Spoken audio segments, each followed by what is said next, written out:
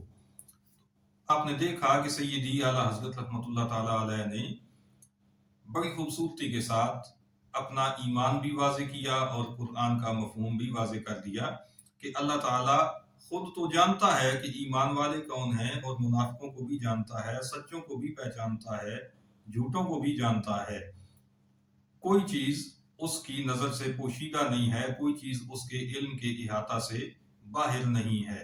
ہاں، وہ لوگوں پر ان کی حقیقت ظاہر کرے گا، لوگوں کو دکھائے گا کہ ایمان والے کون ہیں اور منافق کون ہیں، اور لوگوں پر یہ ظاہر کرے گا اور انہیں یہ دکھا دے گا کہ کون سچے ہیں اور کون جھوٹے ہیں۔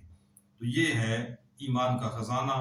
دعا کیجئے کہ رب تعالیٰ ہمیں قرآن مقدس کو صحیح طور پر سمجھنے کی توفیق عطا فرمائے، اور رب تعالیٰ کی قدرتوں، اس کے علم اور اس کی دیگر صفات کے منکرین کے ترجموں سے ہمیں رب تعالیٰ بچائے، اور ہمیں اپنا ایمان سلامت لے کر اس دنیا سے جانے کی توفیق بخشے۔ والسلام علیکم ورحمۃ اللہ وبرکاتہ۔